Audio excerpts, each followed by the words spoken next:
The American people in the GOP must be clear-eyed about the threat posed to the United States by communist sympathizers, the Democrat Party.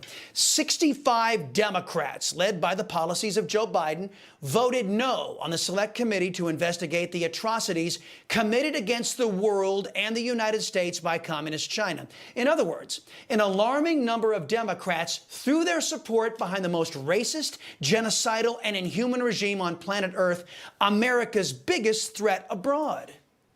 Isn't it time the GOP recognized the Democrats are America's biggest threat from within?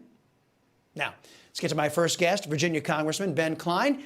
He's the newly appointed chair for the Republican Study Committee's Budget and Spending Task Force. Sir, glad to have you on board. The House voted to repeal billions from IRS funding this week, despite knowing it would not pass the Senate.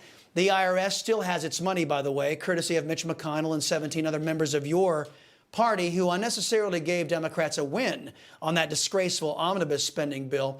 The American people need solutions and not virtue signaling at this point. Would you commit, sir, to making sure that the defunding of the 87,000 goose-stepping IRS agents and the funding for border security is restored, and it's all included as part of this funding for the debt ceiling deal? It needs to be a top priority, and I'm always glad to join you, Chris. You know, the Democrats are crying because the era of unified liberal control of government is over. Nancy Pelosi fired as Speaker of the House. She's a backbencher now.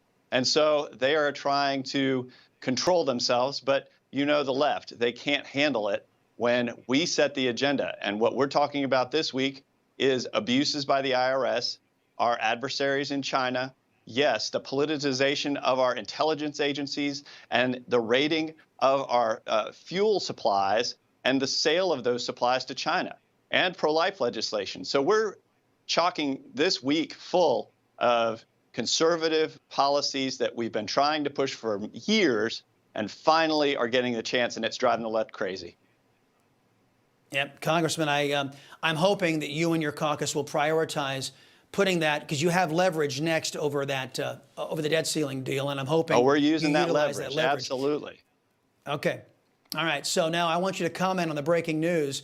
Yesterday, we had these revelations that Joe Biden had done what he accused President Trump of doing, actually holding for 6 years classified documents. Now we're finding a new trove of classified documents by Mr. Biden's handlers. Tell me, why all of a sudden is Team Biden coming clean that he has violated the law, sir?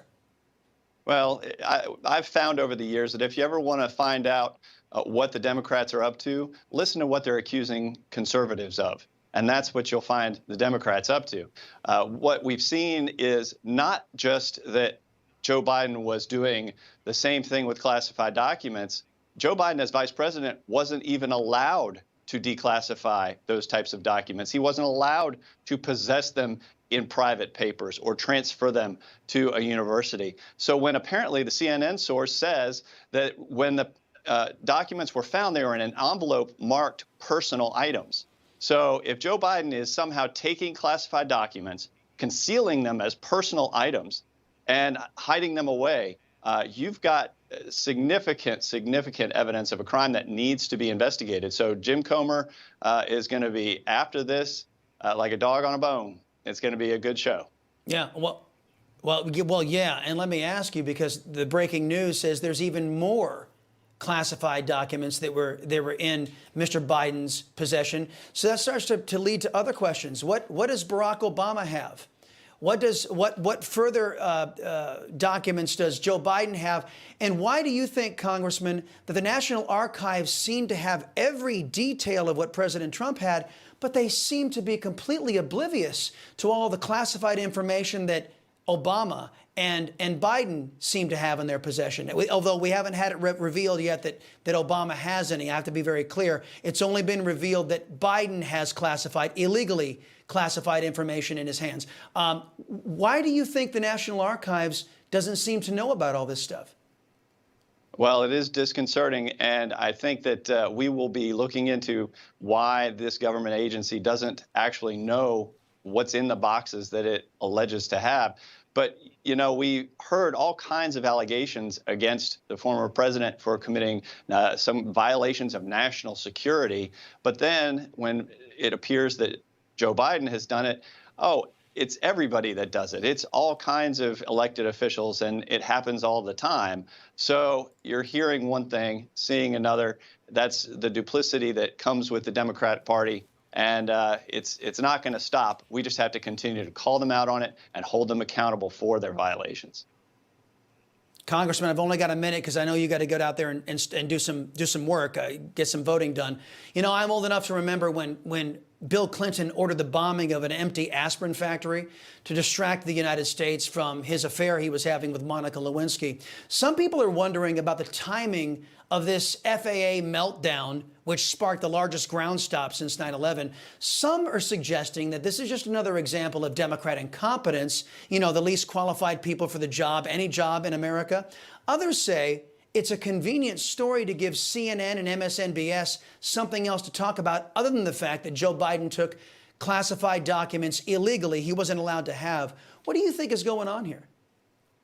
Well, I don't think anything happens by accident when it's coming out of this Biden administration. You always need to look behind the facts of what's going on. But I do know that both this incident this morning and the chaos over the Christmas holiday with Southwest happened on the secretaryship of Pete Buttigieg.